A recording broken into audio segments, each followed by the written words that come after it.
The Assembly will hear an address by His Excellency Sadir Japarov, President of the Kyrgyz Republic. I request protocol to escort His Excellency and invite him to address the Assembly.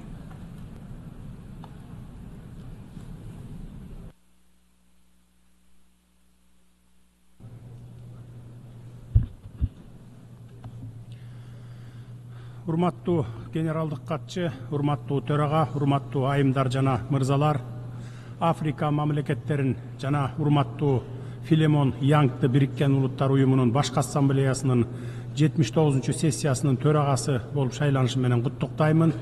Сизге бул жоопкерчиликтүү кызматта ийгиликтерди каалайм жана Кыргыз Республикасы сиздин төрагалыгыңызга тынчтык менен туруктуу өнүгүүнүн кызыкчылыгында толук колдоо көрсөтө тургандыгына ишендирип кете аламын. Ошондой эле урматтуу Деннис Фрэнсиске 78-чи сессиядагы активдүү иши үчүн ыраазычылык билдиремин. Кыргыз Республикасынын атынан эл аралык укукка, Бириккен Улуттар Уюмунун уставынын принциптерине жана жоболоруна берилгендигибизди тастыктайм жана уюмдун эл аралык коопсуздукту камсыз кылуу, глобалдык, социалдык, экономикалык жана климаттык чакырыктарды чечүү, ошондой эле адам укуктарын жана эркиндиктерин коргоо боюнча аракеттерин толук колдойбуз. Заманбап глобалдык көйгөйлөр, анын ичинде климаттык кризис, азык-түлүк коопсуздугуна болгон коркунуч жана өсүп жаткан теңсиздик эл аралык коомчулуктун биргелешкен аракеттерин талап кылат. Бул турбуленттүү мезгилде мен бардык мамлекеттерди Бириккен Улуттар Уюмунун негизги миссиясын тынчтыкты камсыз кылуу жана учурдагы тобокелчиликтер менен коркунучтардын алдын алуу ишин улантууга чакырамын. Азыр бул колдоо өтө маанилүү. Мен генералдык катчы мырза Антонио Гутеррештин жетекчилиги жана мамлекеттердин активдүү колдоосу менен биздин уюм өзүнүн милдеттерин натыйжалуу аткарып, мамлекеттерге глобалдык көйгөйлөрдү чечүүдө жардам берет деп үмүттөнөмүн. Урматтуу айымдар жана мырзалар, биз жылдан жылга туруксуз жана татаал болуп бараткан дүйнөдө жашап жатабыз. Алдыбызда мурун болуп көрбөгөндөй чакырыктар турат. Глобалдык климаттык катастрофа, континенттерди бөлгөн экономикалык теңсиздик жана албетте элдердин келечекке болгон тынчтык үмүтүн жок кылган кагылышуулар. Ушул учурда биз дүйнөдөгү куралдуу чыгымдардын жыл сайын өсүп жатканын көрүп турабыз. Ошол эле учурда жакыр жана аялуу мамлекеттер өздөрүнүн өнүгүүсүнө жана жашоо шартын жакшыртууга жетишпей жатышат. Мен биздин доордун эки карама каршы чындыгына көңүлүңүздөрдү бургум келет. Биринчи чындык бул куралдуу керектөөлөргө болгон чексиз чыгымдар. Стокгольмдогу эл аралык тынчтык изилдөөлөр институтунун маалыматы боюнча 2023 жылы дүйнөлүк куралдуу чыгымдар 6,8%га өсүп, рекордтук 2,5 триллион долларга жеткен. Же глобалдык ички дүң өндүрүшүнүн 2,3%-ын түзөт. Бул акыркы ондогон жылдардагы эң жогорку сумма. Алдыңкы державалар ири каражаттарды куралдуу күчтөрдү түзүүгө жана өнүктүрүүгө, арсеналдарды кеңейтүүгө жана жаңы кыйратуучу куралдардын түрлөрүн иштеп чыгууга жумшап жатышат. Тилекке каршы бул көптөгөн мамлекеттер жана элдер негизги кызматтарга, сууга, медициналык жардам жана билимге жетпей жаткан дүйнөдө болуп жатат. Биз согушка, кыйроолорго жана өлтүрүүлөргө кетип жаткан акчаларды жаратууга же бүткүл адамзат үчүн глобалдык көйгөйлөрдү чечүүгө багыттап, климаттын өзгөрүшүнө каршы күрөшүүгө, глобалдык миграцияны алдын алууга, жакыр мамлекеттерге жардам берүү үчүн колдонсок жакшы болмок. Аскердик чыгымдар жана куралдуу чыр-чатактар көптөгөн мамлекеттерге кыйратуучу таасирин тийгизип, жакырчылыкты жана теңсиздикти ого бетер күчөтүп жатат. Чыр-чатактар жана куралдуу кагылышуулар инфраструктуранын кыйрашына, элдин жашоо деңгээлинин төмөндөшүнө жана массалык миграцияга алып келди, жакырчылык менен туруксуздуктун татаал айлампасын жаратты. Бир катар мамлекеттер курал-жаракка бюджеттерин көбөйтүп жаткан учурда жардамга муктаж болгон көптөгөн мамлекеттер кадимки жашоого мүмкүнчүлүктөн ажырап жатышат. Экинчи чындык бул жакыр жана аялуу мамлекеттерге жардам берүүдө прогресстин жоктугу. Биз баарыбыз билебиз, экономикалык теңсиздик өсүүдө. Дүйнө лидерлери ондогон жылдар бою жакырчылыкты жоюу зарылчылыгы жөнүндө өздөрү айтып келишет, бирок бул үчүн өздөрүндө жетиштүү эрк болбой жатат. Африка, Түштүк Азия жана Латын Америкасынын мамлекеттери дагы деле өнүгүүгө керектүү каржылоо тартыштыгына, эл аралык коомчулуктун колдоосунун жоктугуна жана экономикалык системалык кризистерге туш болууда. Бул проблеманы алар өз алдынча албетте чече алышпайт. Эң төмөнкү экономикалык деңгээлде турган өлкөлөр саламаттыкты сактоо, билим берүү, инфраструктура жана климаттын өзгөрүшүнө каршы күрөштө инвестицияларга муктаж. Курал жаракка кеткен чыгымдардын ылдам өсүшүнүн кесепетинен бул мамлекеттерге жардам жетишсиз бойдон калууда.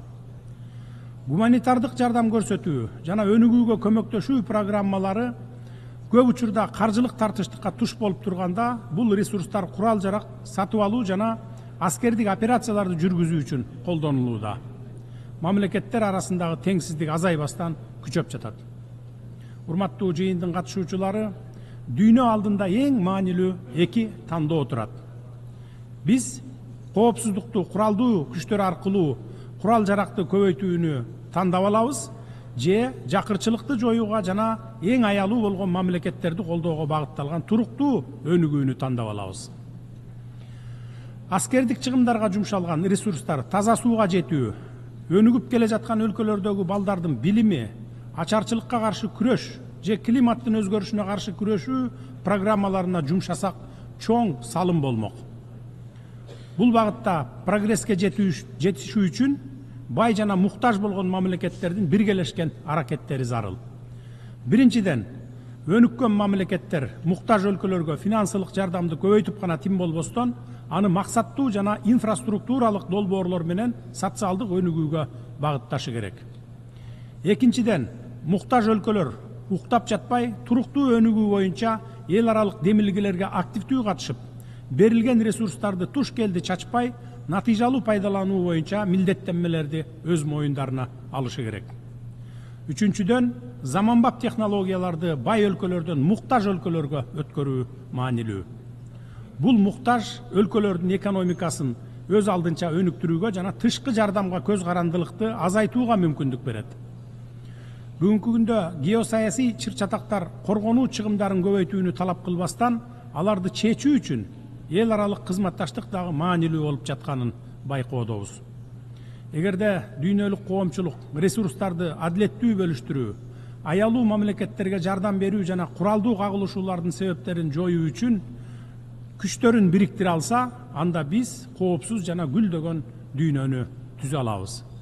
Эгерде биз согушка эмес, кедей адамдарга, жакыры өлкөлөргө инвестиция жасай алсак, курал жаракка эмес, билимге, медицинага жана туруктуу өнүгүүгө каражат салсак, гүлдөгөн дүйнөнү сөзсүз курабыз. Глобалдык коопсуздуктун приоритеттерин кайрадан карап чыгуунун мезгили келди. Коопсуздук бул күчтүү армиялардын жана массалык кыргын куралдарынын болушу гана эмес. Чыныгы коопсуздук элдердин ишеними, теңчилиги жана гүлдөп өсүүсү аркылуу жетишилет. Муктаж өлкөлөрдүн келечегине инвестиция салып, аларга жакырчылыкка каршы күрөшүүгө жардам берип, туруктуу өсүү үчүн мүмкүнчүлүктөрдү түзсөк, биз туруктуу жана коопсуз дүйнөнү сөзсүз кура алабыз. Бул контекстте мен глобалдык түштүктүн туруктуу өнүгүүсүнө жана биринчи кезекте эң өнүкпөгөн өлкөлөрдүн, деңизге чыгууга мүмкүнчүлүгү жок, жаңыдан өнүгүп келе жаткан өлкөлөрдүн жана өнүгүп келе жаткан чакан арал мамлекеттеринин кызыкчылыктарын коргоого эл аралык коомчулук көбүрөөк көңүл бурушун маанилүү жана адилеттүү деп эсептеймин. Урматтуу кесиптештер, биздин планетанын жашоосуна коркунуч келтирген эң кооптуу чакырыктардын бири болуп климаттын өзгөрүшү саналат. Ал күн сайын тездеп, дээрлик бардык өлкөлөрдү жана элдерди камтып келе жатат. Мөңгүлөрдүн тез эриши, табигый катаклизмдердин көбөйүшү жана тоолуу экосистемалардагы суу ресурстарынын азайышы терең тынчсызданууну жаратууда. Бул терс кесепеттер жергиликтүү жамааттардын жашоосуна коркунуч туудурат, жакырчылыктын деңгээлинин жогорулашына, инфраструктуранын абалынын начарлашына жана өлкөлөрдүн экономикасына олуттуу зыян келтирет. Кыргызстан 3 эсе чакырык алдында турат. Бул өнүгүүгө инвестиция салуу, жакырчылыкты азайтуу жана климаттын өзгөрүшүнө адаптациялоо муктаждыгы менен көмүртек нейтралдуулугуна жетүү. Бул багыттардын ар бири биздин өлкө жана аялуу жамааттар үчүн климаттык туруктуулукту камсыз кылуу контекстинде өзгөчө каржылоону талап кылат. Биз өнөктөштөрүбүз менен биргеликте иш алып барып, ийгиликке жетүүгө бекем ниеттенип жатабыз. Кыргызстан жашыл экономикага карыз алмашуу механизмин күчөтүп, жана бардык жерде жайылтууну сунуштайт. Бул аркылуу өнүгүп келе жаткан жана азыраак өнүккөн өлкөлөргө климаттын өзгөрүшүнө каршы биргелешип күрөшүүгө жардам болот деп эсептейбиз. Кыргызстан Бириккен Улуттар Уюмунун башкы катчысынын эл аралык финансылык архитектураны реформалоо жана өнүгүп келе жаткан өлкөлөрдүн карыз жүгүн азайтуу зарылдыгы боюнча позициясын колдойт. Ошондой эле биз тышкы карызды климаттык жана туруктуу өнүгүү долбоорлоруна алмаштыруу механизмин сунуштап, тоолуу аймактардагы экологиялык долбоорлорду каржылай турган климаттык трасттык фонд түзүү боюнча иш алып баруудабыз.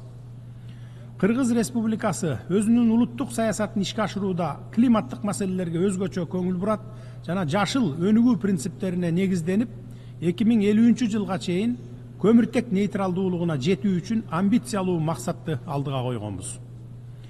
Энергиябыздын 95%дан ашыгы негизинен гидроэлектростанциялар аркылуу өндүрүлөт. Алар нөлдүк эмиссия максатына жетүү жолундагы негизги кыймылдаткыч болуп саналат. Биздин өлкөбүз экономикабыздын ар кандай тармактарында кайра жаралуучу энергия булактарын интеграциялоо, электр унаа инфраструктурасын өнүктүрүү, туруктуу айыл чарбасы жана экотуризмди өнүктүрүү үчүн чоң мүмкүнчүлүктөргө ээ. Биз электромобилдерди колдонууну стимулдаштыруу жана имараттардын энергия натыйжалуулугун жогорулатуу боюнча активдүү чараларды көрүп жатабыз. Мен биздин жашыл келечекти куруу аракетибиздин бир эле мисалын келтиргим келет. Неом, Маздар Сити, Вестерн Харбор, Солнечная долина сыяктуу туруктуу өнүгүүгө багытталган акылдуу шаар долбоорлору ишке ашырылып, ийгиликтүү өнүгүүдө. Бул өлкөлөрдүн элинин кыялдары ишке ашып, бизге да үлгү болду. Биз быйыл Ысык көлдүн жээгинде заманбап жана инновациялык Асман жашыл шаарын курууну баштадык. Келерки жылы Кемин жашыл шаарын куруп баштайбыз.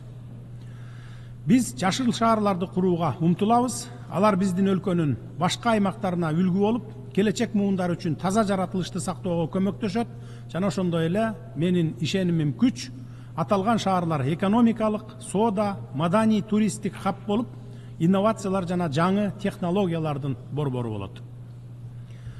Борбордук Азия глобалдык коопсуздук жана дүйнөлүк экономика үчүн маанилүү регионго айланууда. Кыргызстан коңшу мамлекеттер менен биргеликте региондун туруктуу өнүгүүсү боюнча ишин улантууда. Казакстан жана Өзбекстан менен биргеликте биз Камбар-Ата 1 кесин куруп жатабыз. Бул станция региондун энергия жана суу боюнча муктаждыктарын камсыз кылат. Ошондой эле биз Кытай, Кыргызстан, Өзбекстан темир жолун курууга катышып жатабыз. Бул соода жана транспорттук кызматташууну күчөтүп, континенттин чыгыш жана батышын байланыштырат. Урматтуу айымдар жана мырзалар, дүйнөбүздүн келечеги биздин тандаган жолдон көз каранды.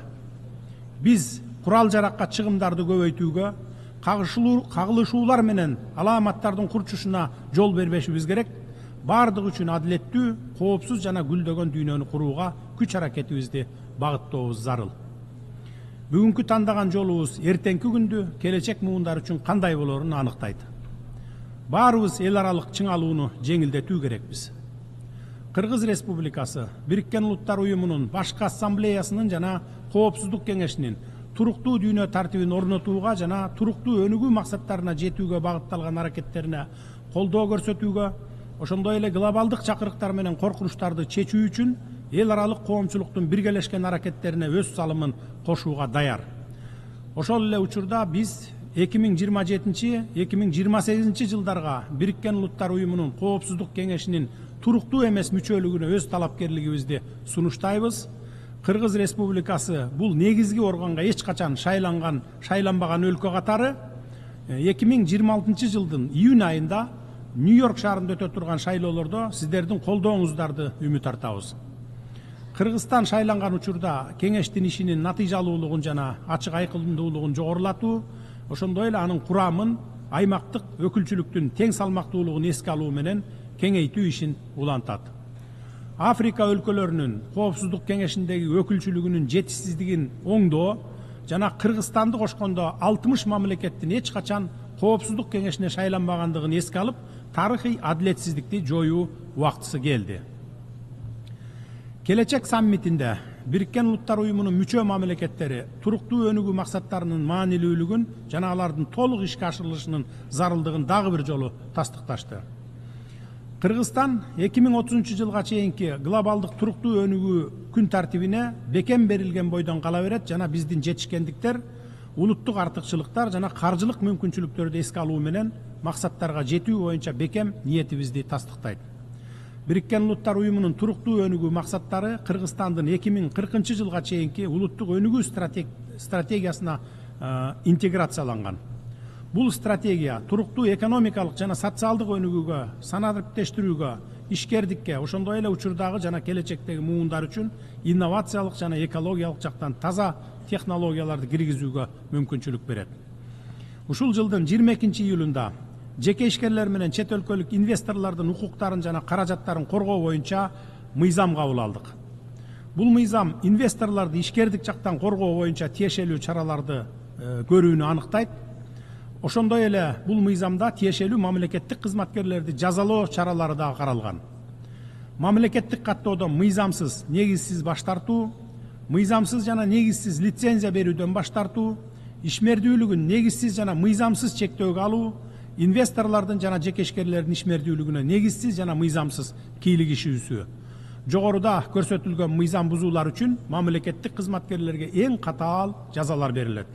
Алар 2 жылдан 5 жылга чейин эркинен ажыратуу жана мүлкүн конфискациялоо же ири өлчөмдө акчалай айыптар салынууга каралган. Кийинки жылы биздин өлкө туруктуу өнүгүү максаттарынын аткарылышы боюнча улуттук ыктыярдуу отчетун сунуштайт. Биз өз тажрыйбабызды бөлүшүүгө, жетишилген натыйжаларды талкуулоого жана 2030 жылга чейинки туруктуу өнүгүү максаттарын ишке ашыруу боюнча дүйнөнүн алдыңкы 30 өлкөсүнүн катарына кирүү максатына умтулууну улантууга даярбыз. Кыргызстан тоолуу өлкө катары 2000 жылдардан баштап дүйнөлүк коомчулуктун көңүлүн тоолуу аймактардагы туруктуу өнүктүрүү көйгөйлөрүнө бурду. Биздин демилгебиз менен жана тоолуу өлкөлөрдүн кеңири колдоосу менен тоолуу аймактарды өнүктүрүү боюнча 5 жылдык аракеттер программасы 2023-2027 жылдарга ишке ашырылып жатат. Мен бардык мамлекеттерди бул программага активдүү катышууга чакырам. Сиздерди 2027 жылы өтө турган Бишкек плюс 25 экинчи глобалдык тоолуу саммитине катышууга чакырам. Анда тоолуу аймактардын 5 жылдыгынын жыйынтыктары чыгарылат. Мындан тышкары биз тоолор жана климат боюнча глобалдык диалогту Бириккен Улуттар Уюмунун климаттын өзгөрүшү боюнча жылдык конференциясынын программасына бекитүү демилгесин илгерилетип жатабыз. Кыргызстан аймактын узак мөөнөттүү туруктуу өнүгүүсүнүн символу болуп калган ак илбирсти коргоо боюнча активдүү иш алып барууда. 2023 жылдын декабрь айында ак илбирс Кыргызстандын улуттук символу катары таанылган. Биз 11 өлкө менен биргеликте бул уникалдуу жаныбарды коргоо багытында иштеп жатабыз. Ушуга байланыштуу мен Бириккен Улуттар Уюмунун башкы ассамблеясына эл аралык ак илбирс күнүн жарыялоо резолюциясын киргизүү жөнүндө билдирүүбүздү бардык мамлекеттерди колдоого чакырам. Тоолуу аймактардын тургундары күн сайын суу жетишсиздиги, азык-түлүк коопсуздугу, жакырчылык жана негизги кызматтарга жеткиликтүүлүктүн жоктугу сыяктуу кыйынчылыктарга туш болушат. Бул өлкөлөр өз көйгөйлөрү менен жалгыз калбашы керек. Биз дүйнөлүк коомчулукту бул маселелерди чечүү үчүн активдүү аракеттерди көрүүгө чакырабыз. Урматтуу кесиптештер, айымдар жана мырзалар, эл аралык коомчулукка ишеним жана бардык мамлекеттердин кызыкчылыктарын эске алган жаңы консенсусту түзүү убактысы келди.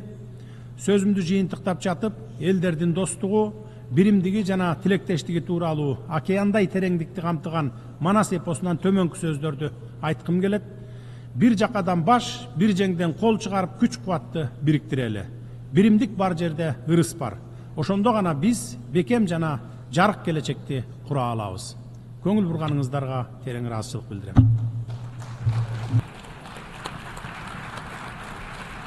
On behalf of the Assembly, I wish to thank the President of the Kyrgyz Republic. Урматтуу мекендешим, эми кайрымдуу болуу оңой эле. Биздин активист мырзалар уюлдук операторлор менен биргеликте кайрымдуу мекендеш долбоорун ойлоп чыгарды. Баарыбыз телефон менен сүйлөшөбүз, бекер эле акча коротобуз. Ушул мырзалар сунуштап жаткан уюлдук оператордон 555 рубльдан турган безлимиттик тарифин колдонсок, ошонун 20% муктаж болгон, ооруп жаткан, операцияга муктаж болгон мекендештерге кетет. Сурап берүү телефондору +7 900 155 15 15, +7 900 144 14 14. Кайрымдуулукту бирге кылып туруп, кайрымдуу мекендеш долбоорун колдоп коелу мекендештер.